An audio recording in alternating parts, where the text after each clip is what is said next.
Thinking about buying a home but feeling overwhelmed by the process? You're not alone. But don't worry, I've got you covered. Today I'm walking you through the full step-by-step process to buying a home in 2025, especially here in beautiful Orange County. And make sure to stick around until the end. I'm sharing with you the #1 mistake buyers make and how you can avoid it. All right, let's dive right into the buying process. Step by step. Step 1. Get pre-approved. Unless you are purchasing a property in cash, you must get pre-approved by a lender. This tells you exactly how much you can afford and shows sellers you are serious. A strong pre-approval can make or break your offer. Pro tip, shop a few lenders to find the best rate. If you don't know lenders, ask me. I know plenty of them. And if you can, get direct underwriting to be the strongest loan buyer possible. Step 2, set your budget and must-haves. Some people like to wing it. That doesn't work here in Orange County. You need to define your budget and your must-haves. Think bedrooms, location, yard space, garage spaces, but be flexible. No home is perfect, but the right one will check the most important boxes on your list. And when it comes to budget, always keep in mind that you are going to want at least 20% of that purchase price as your down payment. So make sure that you have that. Step 3, find the right realtor. Partner with a great agent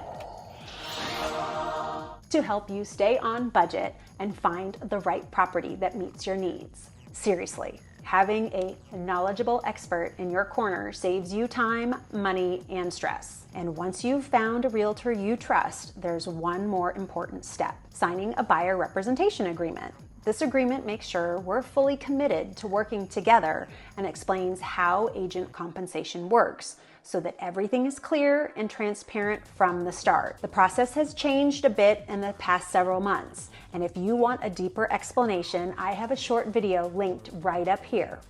And don't worry, I'll explain exactly what it means when we meet in person. Now, once that's signed, it's time for the fun part: finding your dream home. Which leads us to step 4, start house hunting. Based on your budget, your wants, and your needs, I will search high and low for properties that meet your requirements. I'll help you stay focused and avoid shiny object syndrome, so you find a home that actually fits your needs, not just your Pinterest board. We will go see all of these properties in person to determine if one or more is right for you. Step 5 is to make an offer. If you think you've found the one, it's time to make an offer. I'll guide you through pricing strategies, negotiations, and what terms can give you an edge over other buyers. And even if you are only 80% sure about a property, make an offer anyway. I've had so many clients that weren't 100% sure and ultimately lost out on a property that they ended up feeling is the one that got away. After negotiations and you and the seller have agreed to the purchase terms, we begin step 6, open escrow and conduct inspections. This is a period when inspections, appraisals, getting homeowners insurance, and loan finalization happen. It's a busy time, but don't worry. I'll manage all of the moving parts for you. My goal is to set clear expectations.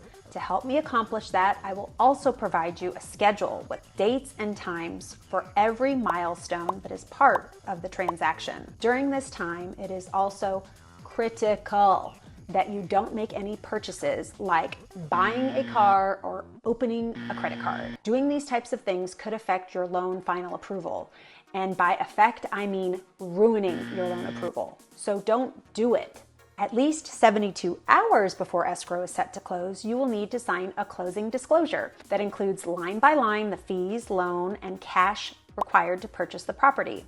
Ideally, you are also signing all of the escrow and loan documentation, which is honestly a stack of documents as thick as an encyclopedia. And if you're old like me, you remember what an encyclopedia looks like. And you want to do that all prior to the closing day. Signing all of those documents in the morning on closing day is possible, but you run the risk of the lender not funding the loan in time for title to record.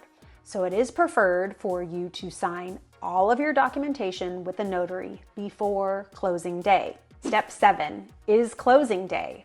Once the loan funds, the escrow officer can release the title to record in your name at the county recorder's office. Once the property records at the county, the property is officially yours. And finally, step 8, you get to move into your beautiful new home. You get to set up your utilities, update your address, get a sweet move-in gift from me, and celebrate. You did it. Now, earlier I mentioned that there is a huge mistake that buyers make during the buying process. So what is it? It's not getting pre-approved. Time and time again, people think that they can just start looking online for properties with what they think is their ideal budget. But until you speak with a lender to go over your credit scores, your assets, and your income, you may have no idea what your budget truly is and what your monthly mortgage payment might be. So please avoid this mistake and get pre-approved before you start looking at properties. There you have it, a simple, clear path to buying your home with confidence. If you're thinking about buying in Orange County, I'd love to help make the process smooth and stress-free for you. You can call or text me anytime at 949-444-1601. I'm here whenever you're ready. And if you found this helpful, don't forget to like, subscribe, and share it with anybody else who's starting their home buying journey. Thanks for watching, and I'll see you in the next video.